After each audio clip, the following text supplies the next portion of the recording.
ಹುಡುಕಾಟ ಪ್ರಾರಂಭಿಸಿದ್ದು within 2 hours ಒಳಗಡೆನೆ ಸೌಜನ್ಯ ಸಿಗ್ತಾಳೆ. ಆದ್ರೆ ಶವ ಆಗಿ ಅವಳ ಕೈಗಳನ್ನ ಅವಳದೇ ದುಪಟ್ಟ ಅಂಡ್ ID ಕಾರ್ಡ್ ಇಂದ ಮರಕ್ಕೆ ಕಟ್ಟಿರ್ತಾರೆ. And most brutal part is ಅವಳ ಯೋನಿ, ಅವಳ ಏನಿತ್ತು ಅದ್ರ ಒಳಗಡೆ 6 ಇಂಚ್ ಮಣ್ಣು ತುಂಬಿರ್ತಾರೆ. ಓ ಬಿಡಪ್ಪ, ನಮ್ ಪೊಲೀಸ್ ಅವ್ರಿಗೆ ತಮ್ಮ ಡ್ಯೂಟಿ ಮೇಲೆ ಎಷ್ಟೊಂದು ನಿಷ್ಠೆ ಇದೆ, ಒಂದೇ ದಿನದಲ್ಲಿ ಆರೋಪಿನ ಹಿಡಿದ್ ಬಿಟ್ರಲ್ಲ ಅಂತ ಪೊಲೀಸ್ ಅವ್ರ ಮೇಲೆ ಫುಲ್ ಒಂಥರ ಹೊಗಳ್ತಾ ಇರ್ತಾರೆ. ಆದ್ರೆ ಪಾಪ ಜನರಿಗೆ ಎಲ್ಲಿ ಗೊತ್ತಿತ್ತು ಈ ಕೇಸ್ ನ ರಿಯಲ್ ಆರೋಪಿ ಬೇರೆ ಯಾರೋ ಇದಾರೆ, ಪೊಲೀಸ್ ಅವರೇ ಈ ಕೇಸ್ ನ ಮಿಸ್ಲೀಡ್ ಮಾಡೋದಕ್ಕೆ ಸುಮ್ನೆ ಸಂತೋಷ್ನ ಅರೆಸ್ಟ್ ಮಾಡಿದ್ದಾರೆ ಅಂತ. ಪೊಲೀಸ್ ಅವರು ಈ ಕೇಸ್ ಅಲ್ಲಿ ಕರಪ್ಟ್ ಆಗಿದ್ದಾರೆ, ಪೊಲೀಸ್ ಅವರೇ ಸತ್ಯ ಮುಚ್ಚಿಡ್ಲಿಕ್ಕೆ ಟ್ರೈ ಮಾಡ್ತಿದ್ದಾರೆ. ಹಾಗಾಗಿ ಈ ಕೇಸ್ ನ ಇನ್ಮುಂದೆ ಪೊಲೀಸ್ ಅವರಲ್ಲದೆ CBI ಅವರು ಇನ್ವೆಸ್ಟಿಗೇಷನ್ ಮಾಡಬೇಕು, ಈ ಕೇಸ್ ನ CBI ಒಪ್ಸಿ ಅಂತ ಅಗೇನ್ ಪ್ರೊಟೆಸ್ಟ್ ಗಳು ಸ್ಟಾರ್ಟ್ ಆಗ್ತವೆ. ಸೌಜನ್ಯ ಕೇಸ್ ಒಂದೇ ಅಲ್ಲ, ನಾರಾಯಣ ಹಾಗೂ ಯಮುನಾ ಕೇಸಲ್ಲೂ, ವೇದವಲ್ಲಿ ಕೇಸಲ್ಲೂ, ಆ ಬ್ಯಾಂಕ್ ಮ್ಯಾನೇಜರ್ ನ ಕೇಸಲ್ಲೂ ಹಾಗೂ ಪದ್ಮಲತಾ ಕೇಸಲ್ಲೂ ಸೀದಾ ಡೈರೆಕ್ಟ್ ಡೌಟ್ ಬರೋದೆ ಊರಿನ ಗೌಡ್ರ ಮೇಲೆ. ಸೌಜನ್ಯ ಕೇಸ್ ಬಿಟ್ಟು ಆ ಇನ್ನೊಂದು ಕೇಸ್ ಯಾವುದು, ಅದಕ್ಕೂ ಸಂತೋಷ್ಗೂ ಏನ್ ಸಂಬಂಧ, ಅದ್ರಲ್ಲಿ ಯಾಕೆ ಸಂತೋಷ್ನ ಪೊಲೀಸ್ ಅವರು ಫಿಟ್ ಮಾಡಿದ್ರು ಅಂತ ಪ್ರತಿಯೊಂದು ಹೇಳ್ತೀನಿ.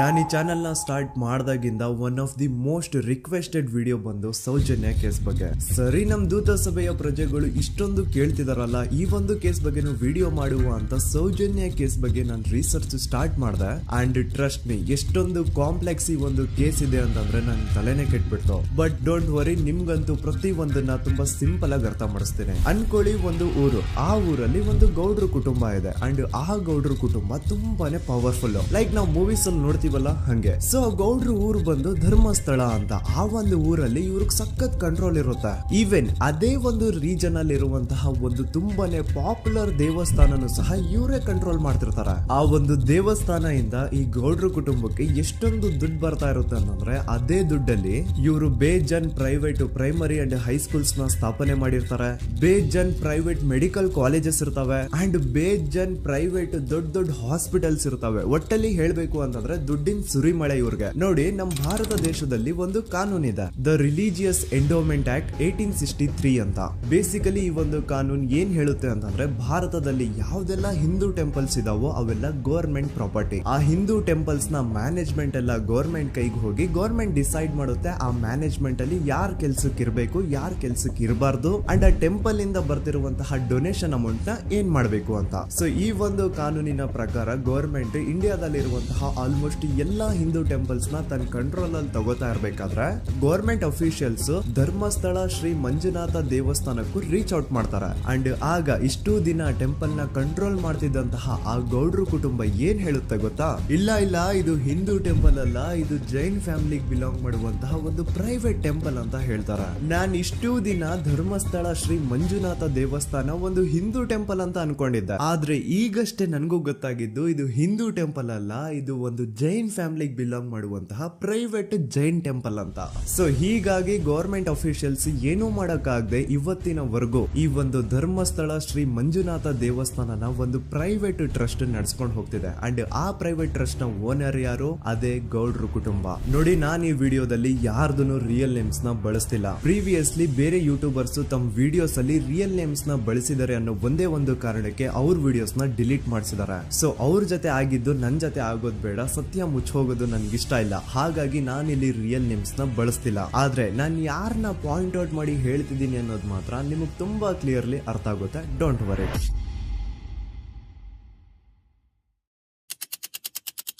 ದಿನಾಂಕ 9/10/2012. A very normal day for every one except Soujanya.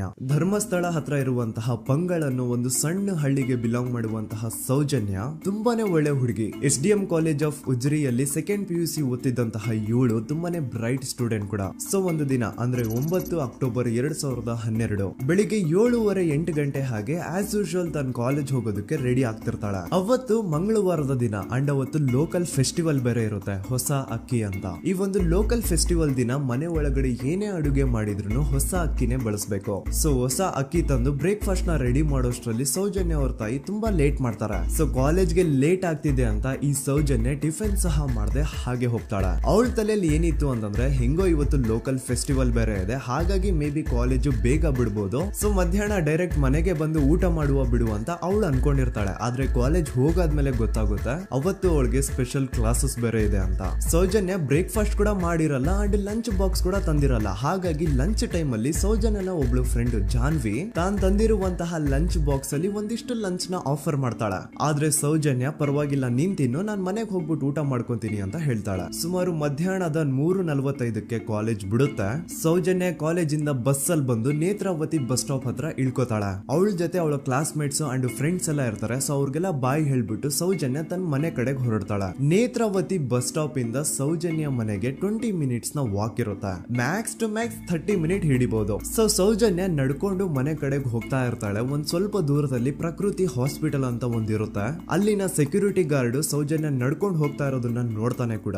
ನಂತರ ಸೌಜನ್ಯ ಒಂದು 10 ನಿಮಿಷ ಹಂಗೆ ಮುಂದೆ ನಡ್ಕೊಂಡು ಹೋಗಾದ್ಮೇಲೆ ಸೌಜನ್ಯಗೆ ತನ್ನ ಮಾವ ಸಿಗ್ತಾರ. ಅವರು ಸೌಜನ್ಯನ ನೋಡಿ ಮಾತಾಡಿಸ್ತಾರೆ. ಯಾಕಮ್ಮ ಕಾಲೇಜಿಂದ ಇಷ್ಟು ಲೇಟ್ ಬರ್ತಿದ್ಯಾ ಅಂತ ಕೇಳ್ತಾರೆ. ಆಗ ಸೌಜನ್ಯ ಇಲ್ಲ ಮಾವ, ಕಾಲೇಜಲ್ಲಿ ಸ್ಪೆಷಲ್ ಕ್ಲಾಸ್ ಇತ್ತು ಹಾಗಾಗಿ ಲೇಟ್ ಆಗ್ಬಿಡ್ತು ಅಂತ ಹೇಳಿ ಒಂದೆರಡು ಮಾತಾಡಿಸಿ ನಂತರ ತನ್ನ ಮನೆ ಕಡೆ ತಾನು ಹೊರಡ್ತಾಳ. ಈಗ ಆ ಒಂದು ಪಾಯಿಂಟ್ ಇಂದ ಸೌಜನ್ಯಗೆ ತನ್ನ ಮನೆ ಹೋಗ್ಲಿಕ್ಕೆ 10 ನಿಮಿಷ ಬೇಕು. ಮ್ಯಾಕ್ಸ್ ಟು ಮ್ಯಾಕ್ಸ್ 20 ಮಿನಿಟ್ ಅನ್ಕೊಳ್ಳಿ. 3:45ಕ್ಕೆ ಕಾಲೇಜ್ ಬಿಟ್ರೆ ಅರೌಂಡ್ 4:30ಗೆ ಮನೇಲಿ ಇರ್ಬೇಕಾಗಿದ್ದು ಹುಡುಗಿ 6:30-7 ಗಂಟೆ ಆಗಿದ್ರು ಮನೆಗೆ ಸೇರಿರಲ್ಲ. ಸೊ ಮನೇಲಿ ಸೌಜನ್ಯ ಅವ್ರ ತಾಯಿಗೆ ಟೆನ್ಷನ್ ಸ್ಟಾರ್ಟ್ ಆಗುತ್ತೆ. ಏನಪ್ಪಾ ಈ ಹುಡುಗಿ ಎಷ್ಟೊತ್ತಾದ್ರೂ ಇನ್ನು ಮನೆಗ್ ಬಂದಿಲ್ವಲ್ಲ ಅಂತ. ಸೊ ಅವ್ರೇನ್ ಮಾಡ್ತಾರೆ, ಸೌಜನ್ಯ ಅವ್ರ ತಂದೆ ಕಾಲ್ ಮಾಡ್ಬಿಟ್ಟು ರೀ ಹಿಂಗೆ 3:30-4 ಗಂಟೆಗೆ ಕಾಲೇಜ್ ಇಂದ ಮನೆಗ್ ಬರ್ತಿದ್ದಿದ್ ನಮ್ ಹುಡುಗಿ ಇವತ್ತು 7 ಗಂಟೆ ಆದ್ರೂ ಇನ್ನು ಮನೆಗ್ ಬಂದಿಲ್ಲ, ನೀವು ಸ್ವಲ್ಪ ಬೇಗ ಮನೆಗ್ ಬಂದು ವಿಚಾರಿಸಿ ಅಂತ ಗಾಬ್ರಿಲಿ ಹೇಳ್ತಾರ. ಸರಿ ಅಂತ ಸೌಜನ್ಯ ಅವ್ರ ತಂದೆ ಮನೆಗ್ ಬಂದ್ಬಿಟ್ಟು ಸೌಜನ್ಯನ ಫ್ರೆಂಡ್ಸ್ ಕ್ಲಾಸ್ ಮೇಟ್ಸ್ ಯಾರ್ದೆಲ್ಲ ಅವ್ರ ಹತ್ರ ನಂಬರ್ ಇರುತ್ತೋ ಅವ್ರಿಗೆಲ್ಲ ಕಾಲ್ ಮಾಡ್ಬಿಟ್ಟು ಸೌಜನ್ಯ ಬಗ್ಗೆ ಕೇಳ್ತಾರ. ನಮ್ ಹುಡುಗಿ ಏನಾದ್ರು ನಿಮ್ ಮನೆಗ್ ಬಂದಿದ್ದಾಳ ಅಮ್ಮ ಅಂತ. ಆದ್ರೆ ಸೌಜನ್ಯನ ಫ್ರೆಂಡ್ಸ್ ಅಂಡ್ ಕ್ಲಾಸ್ ಮೇಟ್ಸ್ ಎಲ್ಲ ಇಲ್ಲ ಅಂಕಲ್ ನಮ್ ಮನೆಗಂತೂ ಸೌಜನ್ಯ ಏನು ಬಂದಿಲ್ಲ, ಅವಳು ಬಸ್ ಸ್ಟಾಪ್ ಇಂದ ಸೀದಾ ನಿಮ್ ಮನೆ ಕಡೆಗೇನೆ ಹೊರಟ್ಲಲ್ವಾ, ಯಾಕೆ ಇನ್ನೂ ಬಂದಿಲ್ವಾ ಅಂತ ಕೇಳ್ತಾರ. ಆಗ ಸೌಜನ್ಯ ಅವ್ರ ತಂದೆ ಇಲ್ಲಮ್ಮ ಬಂದಿಲ್ಲ ಹಾಗಾಗಿನೇ ಕಾಲ್ ಮಾಡಿರೋದು ಅಂತ ಹೇಳಿ ಕಾಲ್ ಕಟ್ ಮಾಡ್ತಾರ. ದೆನ್ ಸೌಜನ್ಯ ಅವ್ರ ತಂದೆ ಸೌಜನ್ಯ ಅವ್ರ ಮಾವ ಕಾಲ್ ಮಾಡ್ತಾರ. ಅಳಿಯ ಎಲ್ಲಿದ್ಯಾ, ನನ್ ಮಗಳು ಇನ್ನು ಮನೆಗ್ ಬಂದಿಲ್ಲ, ನೀನೇನಾದ್ರೂ ಅವಳನ್ನ ನೋಡ್ದ ಅಂತ ಕೇಳ್ತಾರ. ಆ ಕಡೆಯಿಂದ ಅವರು ಸೌಜನ್ಯನ ಮಾವ ಹೇಳ್ತಾರೆ, ಹ್ಞೂ ನಾನ್ ನೋಡ್ದೆ, 4 ಕಾಲು ಹಾಗೆ ಆ ಹುಡುಗಿ ಕಾಲೇಜ್ ಇಂದ ಬರ್ಬೇಕಾದ್ರೆ ನನಗ್ ಕಾಣಿಸಿದ್ಲು, ನಾನ್ ಸ್ವಲ್ಪ ಮಾತಾಡ್ದೆ ಅವಳ ಹತ್ರ, ಅದಾದ್ಮೇಲೆ ಅವಳು ಮನೆ ಕಡೆ ಹೋದ್ಲಲ್ಲ, ಯಾಕೆ ಇನ್ನೂ ಬಂದಿಲ್ವಾ ಅಂತ ಅವರೇ ಉಲ್ಟಾ ಕ್ವಶನ್ ಕೇಳ್ತಾರ. ಈ ಕಡೆ ಸೌಜನ್ಯ ಅವ್ರ ತಂದೆ ಇಲ್ಲ 7 ಗಂಟೆ ಆದ್ರೂ ಮಗು ಇನ್ನು ಮನೆಗ್ ಬಂದಿಲ್ಲ, ನಮ್ಗೆ ಯಾಕೋ ತುಂಬಾ ಗಾಬರಿ ಆಗ್ತಿದೆ, ನೀನೊಂದ್ ಕೆಲ್ಸ ಮಾಡು ನಮ್ಮವ್ರನ್ನೆಲ್ಲ ಸೇರ್ಸು ಎಲ್ರೂ ಸೇರಿ ಹುಡುಕುವ ಅವಳನ್ನ ಅಂತ ಸುಮಾರು ರಾತ್ರಿ 7 ಗಂಟೆಯಿಂದ ಹಿಡಿದು 11 ಗಂಟೆವರೆಗೂ ಸೌಜನ್ಯನ ಮನೆಯವರು ಅಂಡ್ ಊರಿನ ಜನ 200-300 ಜನ ಸೇರ್ಕೊಂಡು ಸೌಜನ್ಯನ ಹುಡುಕ್ತಾರೆ. ಆದ್ರೆ ಸೌಜನ್ಯನ ಒಂದು ಸುಳಿವು ಸಿಗಲ್ಲ. ಸೊ ಕೊನೆಗೆ ಸಹಾಯ ಕೇಳ್ತಾ ರಾತ್ರಿ 11 ಗಂಟೆ ಹಾಗೆ ಸೌಜನ್ಯನ ತಂದೆ ತಾಯಿ ಅಂಡ್ ಊರಿನ ಜನ ಎಲ್ಲ ಬೆಳ್ತಂಗಡಿ ಪೊಲೀಸ್ ಸ್ಟೇಷನ್ ಹತ್ರ ಹೋಗ್ತಾರ. ಅಲ್ಲಿ ಪೊಲೀಸ್ ಅವ್ರ ಹತ್ರ ಕಾಲೇಜ್ ಹೋಗಿದ್ ನಮ್ ಹುಡುಗಿ ಇಷ್ಟೊತ್ತಾದ್ರೂ ಇನ್ನು ಮನೆಗ್ ಬಂದಿಲ್ಲ, ಎಷ್ಟು ಹುಡುಕಿದ್ರು ಸಿಗ್ತಾ ಇಲ್ಲ, ಸೊ ಪ್ಲೀಸ್ ಒಂದು ಮಿಸ್ಸಿಂಗ್ ರಿಪೋರ್ಟ್ ನ ಫೈಲ್ ಮಾಡಿ ನಮ್ ಹುಡುಗಿನ ಹುಡುಕೊಡಿ ಅಂತ ಕೇಳ್ಕೊತಾರ. ಆದ್ರೆ ಪೊಲೀಸ್ ಅವರು ಒಪ್ಪಲ್ಲ. ಇಲ್ಲ ಯಾವುದೇ ಪರ್ಸನ್ ಮಿಸ್ಸಿಂಗ್ ಆದ್ರೆ ಆಫ್ಟರ್ 24 ಅವರ್ಸ್ ಆದ್ಮೇಲೆ ರಿಪೋರ್ಟ್ ಫೈಲ್ ಮಾಡಕ್ಕಾಗೋದು. ಸೊ ನೀವ್ ಒಂದ್ ಕೆಲ್ಸ ಮಾಡಿ, ಈಗ ಮನೆಗ್ ಹೋಗಿ ನಾಳೆ ಬೆಳಿಗ್ಗೆವರೆಗೂ ನೋಡಿ, ನಾಳೆ ಬೆಳಿಗ್ಗೆವರೆಗೂ ನಿಮ್ ಮಗಳು ನಿಮ್ ಮನೆಗ್ ಬಂದಿಲ್ಲ ಅಂತಂದ್ರೆ ಆಗ ಬಂದ್ಬಿಟ್ಟು ಮಿಸ್ಸಿಂಗ್ ರಿಪೋರ್ಟ್ ನ ಫೈಲ್ ಮಾಡಿಸಿ ಅಂತ ಹೇಳಿ ಕಳಿಸ್ತಾರ. ಆಗ ಆಲ್ಮೋಸ್ಟ್ ಮಿಡ್ ನೈಟ್ ಆಗಿರೋದ್ರಿಂದ ಅಂಡ್ ಮಳೆ ಬೇರೆ ತುಂಬಾ ಜೋರಾಗಿ ಬರ್ತಾ ಇರುತ್ತೆ. ಸೊ ಈ ಸಿಚುವೇಶನ್ ಅಲ್ಲಿ ಸೌಜನ್ಯನ ಹುಡುಕ್ಲಿಕ್ಕೆ ಆಗಲ್ಲ. ನಾಳೆ ಬೆಳಿಗ್ಗೆ ಸೇರ್ಕೊಂಡು ಅಗೇನ್ ಎಲ್ರು ಸೌಜನ್ಯನ ಹುಡುಕುವ ಅಂತ ಸೌಜನ್ಯನ ಮನೆಯವರು ಅಂಡ್ ಊರಿನ ಜನ ಎಲ್ರು ತಮ್ಮ ಮನೆಗೆ ಹೋಗ್ಬಿಡ್ತಾರ. ನೆಕ್ಸ್ಟ್ ದಿನ ಅಂದ್ರೆ 10 ಅಕ್ಟೋಬರ್ 2012 ಬುಧವಾರದ ದಿನ ಬೆಳಿಗ್ಗೆ 10 ಗಂಟೆ ಹಾಗೆ ಸೌಜನ್ಯನ ಮನೆಯವರು ಅಂಡ್ ಊರಿನ 200-300 ಜನ ಸೇರ್ಕೊಂಡು ಅಗೇನ್ ಸೌಜನ್ಯಗೋಸ್ಕರ ಹುಡುಕಾಟ ಸ್ಟಾರ್ಟ್ ಮಾಡ್ತಾರ. ಹುಡುಕಾಟ ಪ್ರಾರಂಭಿಸಿದ್ದು ವಿತಿನ್ 2 ಅವರ್ಸ್ ಒಳಗಡೆನೆ ಸೌಜನ್ಯ ಸಿಗ್ತಾಳೆ. ಆದ್ರೆ ಶವ ಆಗಿ ಆ 200-300 ಊರಿನ ಜನ ಎಲ್ಲ ಸೇರ್ಕೊಂಡು ಏನ್ ಸೌಜನ್ಯನ ಹುಡುಕ್ತಾ ಇದ್ರು ಅದರಲ್ಲಿ ಯಾರೋ ಒಬ್ರಿಗೆ ಸೌಜನ್ಯನ ಮನೆಯಿಂದ ಕೇವಲ 10 ನಿಮಿಷ ದೂರದಲ್ಲಿರುವಂತಹ ಒಂದು ಹಳ್ಳನ ದಡದಲ್ಲಿ ಸೌಜನ್ಯ ಮೃತದೇಹ ಸಿಗುತ್ತಾ. ಈಗ ಸತ್ತಿರುವಂತಹ ಸೌಜನ್ಯನ ಡೆಡ್ ಬಾಡಿ ಯಾವ ಒಂದು ಕಂಡೀಷನ್ ಅಲ್ಲಿ ಇತ್ತು ಅಂತ ಹೇಳ್ತೀನಿ, ಸ್ವಲ್ಪ ಗಮನ ಇಟ್ಟು ಕೇಳಿಸ್ಕೊಳ್ಳಿ. ಅವಳ ಕೈಗಳನ್ನ ಅವಳದೇ ದುಪಟ್ಟ ಅಂಡ್ ID ಕಾರ್ಡ್ ಇಂದ ಮರಕ್ಕೆ ಕಟ್ಟಿರ್ತಾರ. ಅವಳ ಬಾಡಿ ಎಲ್ಲ ನೇಕೆಡ್ ಇರುತ್ತೆ, ಮೈ ಮೇಲೆ ಸರಿಯಾದ ಬಟ್ಟೆ ಇರಲ್ಲ, ಮೈ ಮೇಲೆ ಮಲ್ಟಿಪಲ್ ಕಟ್ ಮಾರ್ಕ್ಸ್ ಇರುತ್ತೆ, ತುಂಬಾ ಜೋರಾಗಿ ಹೊಡೆದಿರುವಂತಹ ಗಾಯಗಳು ಮೈ ಮೇಲೆ ಎದ್ದು ಕಾಣಿಸ್ತಿರ್ತವೆ. ಅವಳ ರಿಪ್ಸ್ ಎದೆ ಭಾಗದ ಮೂಳೆಗಳೆಲ್ಲ ಮುರಿದು ಹೋಗ್ಬಿಟ್ಟಿರ್ತವೆ. And most brutal part is ಅವಳ ಯೋನಿ, ಅವಳ ಏನಿತ್ತು ಅದ್ರ ಒಳಗಡೆ 6 ಇಂಚ್ ಮಣ್ಣು ತುಂಬಿರ್ತಾರೆ. ಆ ಬಾಡಿ ಕಂಡೀಷನ್ ನ ನೋಡಿದಾದ್ಮೇಲೆ ಒಂದಂತೂ ತುಂಬಾ ಕ್ಲಿಯರ್ ಆಗಿ ಅರ್ಥ ಆಗುತ್ತೆ, ಅವಳನ್ನ ಯಾರೋ ತುಂಬಾ ಫೋರ್ಸ್ಫುಲಿ ಮಾಡಿ ನಂತರ ನಿರ್ದಯವಾಗಿ ಸಾಯಿಸಿದ್ದಾರೆ ಅಂತ. ಇಲ್ಲಿ ಕ್ರಿಮಿನಲ್ಸ್ ನ ಬುದ್ಧಿವಂತಿಕೆ ನೋಡಿ ಪೊಲೀಸ್ ಅವ್ರಿಗೆ ಏನೂ ಸುಳಿವು ಸಿಗ್ಬಾರ್ದು ಅಂತ ಅವಳ ಯೋನಿ ಒಳಗಡೆ 6 ಇಂಚ್ ಅಷ್ಟು ಮಣ್ಣು ತುಂಬ ಹೋಗಿರ್ತಾರೆ. ಸೊ ದೆನ್ ಪೊಲೀಸ್ ಅವ್ರಿಗೆ ವಿಷಯ ಗೊತ್ತಾಗುತ್ತೆ. ಅವರು ಸ್ಪಾಟ್ ಗೆ ಬಂದು ಸೌಜನ್ಯನ ಬಾಡಿನ ರಿಕವರ್ ಮಾಡಿ ಆ ಒಂದು ಸ್ಪಾಟ್ ನ ಕಂಪ್ಲೀಟ್ ಸೀಸ್ ಮಾಡ್ತಾರೆ. ಒಬ್ಳು ಸಾಮಾನ್ಯ ಮಿಡಲ್ ಕ್ಲಾಸ್ ಹುಡುಗಿ, ಒಬ್ಳು ವೆರಿ ಬ್ರೈಟ್ ಸ್ಟೂಡೆಂಟ್ ನ ಈ ಮಟ್ಟಿಗೆ ಇಷ್ಟು ನಿರ್ದಯವಾಗಿ ಸಾಯಿಸಿರೋದು ಯಾರು? ಇನ್ ಕೇಸ್ ಏನಾದ್ರೂ ಈ ಕ್ರೈಮ್ ಮಾಡಿದವನು ಸಿಕ್ಕಿ ಬಿದ್ರೆ ಅವನ್ನ ಸುಮ್ನೆ ಬಿಡಬಾರ್ದು ಅಂತ ಜನ ಆಕ್ರೋಶ ವ್ಯಕ್ತಪಡಿಸ್ತಾರೆ. ಅಂಡ್ ಗೆಸ್ ವಾಟ್, ನಮ್ ಪೊಲೀಸ್ ಅವರು ಇಷ್ಟೊಂದು ಫಾಸ್ಟ್ ಆಗಿ ಇನ್ವೆಸ್ಟಿಗೇಷನ್ ಕಂಪ್ಲೀಟ್ ಮಾಡ್ತಾರೆ ಅಂತ ನಾನಂತೂ ಎಕ್ಸ್ಪೆಕ್ಟ್ ಮಾಡಿರ್ಲಿಲ್ಲ. ಅಂಡ್ ಈವನ್ ಈ ಒಂದು ವಿಷಯದಿಂದ ಊರಿನ ಜನನು ಶಾಕ್ ಆಗ್ತಾರೆ. ಸೌಜನ್ಯ ಬಾಡಿ ಸಿಕ್ಕಿದ್ದ ನೆಕ್ಸ್ಟ್ ದಿನ ಅಂದ್ರೆ 11 ಅಕ್ಟೋಬರ್ 2012 ಸಂಜೆ 5 ಗಂಟೆ ಹಾಗೆ ಯಾರು ಸೌಜನ್ಯನ ಪಂಡು ಮರ್ಡರ್ ಮಾಡಿದ್ನೋ ಆ ಕ್ರಿಮಿನಲ್ ಕೂಡ ಸಿಕ್ಕಿ ಬೀಳ್ತಾನೆ. ಈಗ ನೀವು ಥಿಂಕ್ ಮಾಡ್ಬೋದು, ಸೌಜನ್ಯನ ಯಾರು ಮರ್ಡರ್ ಮಾಡಿದ್ರು ಅಂಡ್ ಯಾರ ಕ್ರೈಮ್ ನ ಮಾಡಿದ್ರು ಅವನು ನೆಕ್ಸ್ಟ್ ದಿನಾನೇ ಸಿಕ್ಕಿ ಬಿದ್ದ. ಹಾಗಿದ್ರೆ ಈ ಕೇಸ್ ಯಾವಾಗ್ಲೂ ಕ್ಲೋಸ್ ಆಗ್ಬಿಡ್ಬೇಕಿತ್ತು.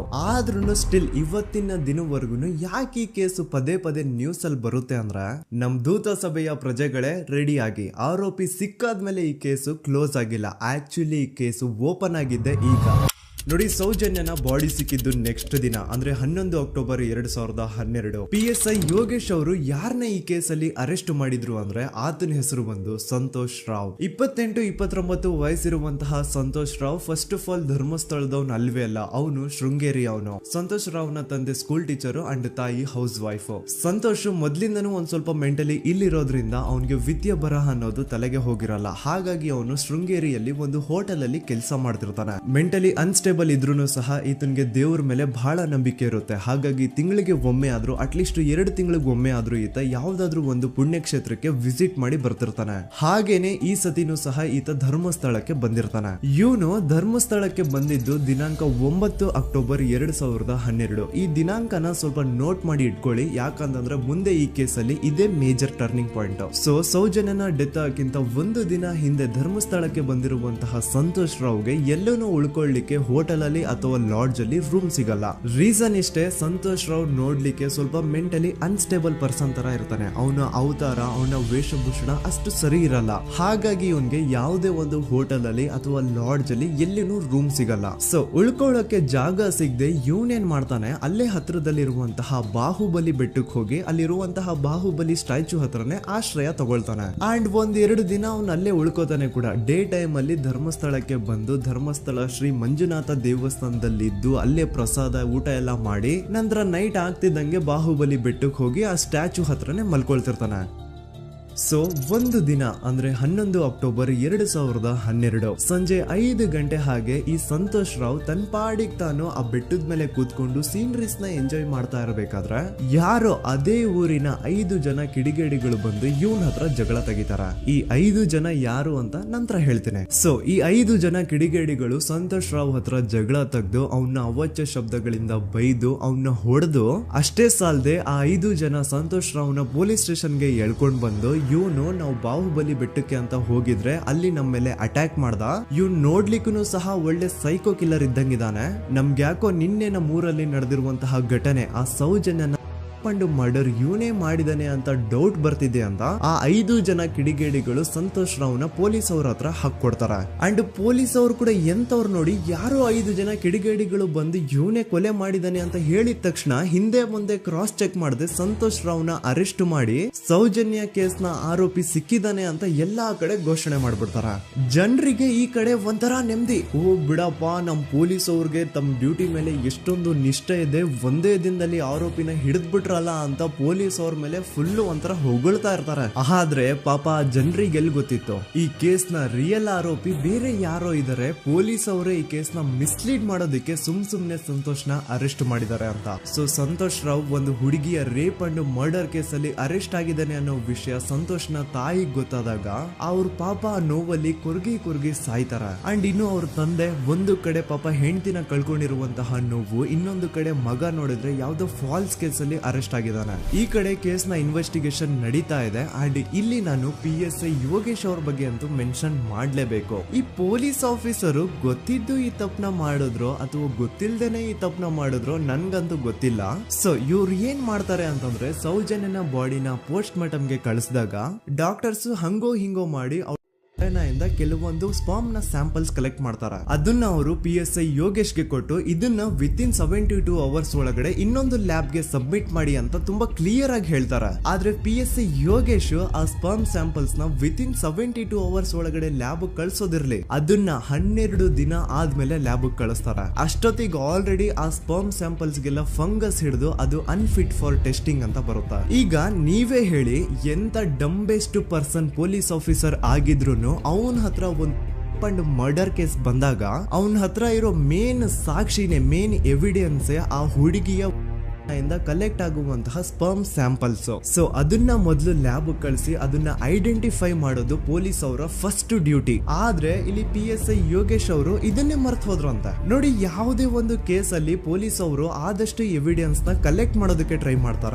ಆದ್ರೆ ಈ ಒಂದು ಕೇಸ್ ಅಲ್ಲಿ ಮಾತ್ರ ಪೊಲೀಸ್ ಅವರು ಎವಿಡೆನ್ಸ್ ನ ಕಲೆಕ್ಟ್ ಮಾಡೋ ಬದಲಾಗಿ ಎವಿಡೆನ್ಸ್ ನ ಡಿಸ್ಟ್ರಾಯ್ ಮಾಡೋದ್ರಲ್ಲಿ ಮುಂದೆ ಇದ್ರು. ಅಷ್ಟೇ ಅಲ್ಲದೆ ಈ ಪೊಲೀಸ್ ಆಫೀಸರ್ ಸೇರ್ಕೊಂಡು ಸಂತೋಷ್ ರಾವ್ಗೆ ಸೆಲ್ ಅಲ್ಲಿ ಎಂತ ಟಾರ್ಚರ್, ಎಂತ ಹಿಂಸೆ ಕೊಡ್ತಾರೆ ಅಂದ್ರೆ ನೆನ್ಸ್ಕೊಂಡ್ರೆ ಮೈ ಜುಮ್ ಅನ್ನುತ್ತಾ. ಹೊಡಿಯೋದು, ಕೆಟ್ಟದಾಗ ಬೈಯೋದು, ಇದೆಲ್ಲ common. Most brutal parties Santosh ರಾವ್ನ ಪ್ಯಾಂಟ್ ಬಿಚ್ಚಿ ಅವನ ಪ್ರೈವೇಟ್ ಪಾರ್ಟ್ ಮೇಲೆ ಬಿಸಿ ಬಿಸಿ ಕುದೀತಾ ಇರುವಂತಹ ನೀರ್ ಚಲ್ತಾರ. ಈ ಕ್ರೈಮ್ ನೀನೇ ಮಾಡಿದ್ಯಾ ಅಂತ ಒಪ್ಕೋ, ಇಲ್ಲ ಅಂತಂದ್ರೆ ನಿನ್ನ ಸೆಲ್ ಒಳಗಡೆನೆ ಸಾಯಿಸ್ಬಿಡ್ತೀವಿ, ನಿನ್ನ ತಂದೆ ತಾಯಿ ಎಲ್ರು ಸಾಯಿಸ್ಬಿಡ್ತೀವಿ ಅಂತ ಬ್ಲಾಕ್ ಮೇಲ್ ಮಾಡ್ತಾರ. ನೋಡಿ, ಸಂತೋಷ್ ರಾವ್ ಜಾಗದಲ್ಲಿ ನನ್ನಂತ ನಿಮ್ಮಂತ ನಾರ್ಮಲ್ ಪರ್ಸನ್ ಯಾರಾದ್ರೂ ಇದ್ದಿದ್ರೆ ಪೊಲೀಸ್ ಅವರು ಕೊಡ್ತಿರುವಂತಹ ಹಿಂಸೆನ ತಡ್ಕೊಳಕ್ಕಾಗದೆ ಆ ಕ್ರೈಮ್ ಮಾಡಿಲ್ಲ ಅಂದ್ರೂ ಮಾಡಿದೀನಿ ಅಂತ ಒಪ್ಕೊಬಿಡ್ತಾ ಇದ್ವಿ. ಆದ್ರೆ ಸಂತೋಷ್ ರಾವ್ ಮೆಂಟಲಿ ಇಲ್ಲಿರೋದೇ ಅವನ್ಗೆ ಅಡ್ವಾಂಟೇಜ್ ಆಗೋಯ್ತು. ಪೊಲೀಸ್ಗಳು ಸಂತೋಷ್ ರಾವ್ಗೆ ಎಷ್ಟೇ ಹೊಡೆದ್ರು, ಎಷ್ಟೇ ಬೈದ್ರು, ಎಷ್ಟೇ ಬ್ಲಾಕ್ ಮೇಲ್ ಮಾಡಿದ್ರು ಸಂತೋಷ್ ರಾವ್ ಬಾಯಲ್ಲಿ ನಾನ್ ಈ ಕ್ರೈಮ್ ನ ಮಾಡಿಲ್ಲ ಅಂತಾನೆ ಬರುತ್ತೆ ಹೊರತು ಆ ಕ್ರೈಮ್ ನ ಅವನು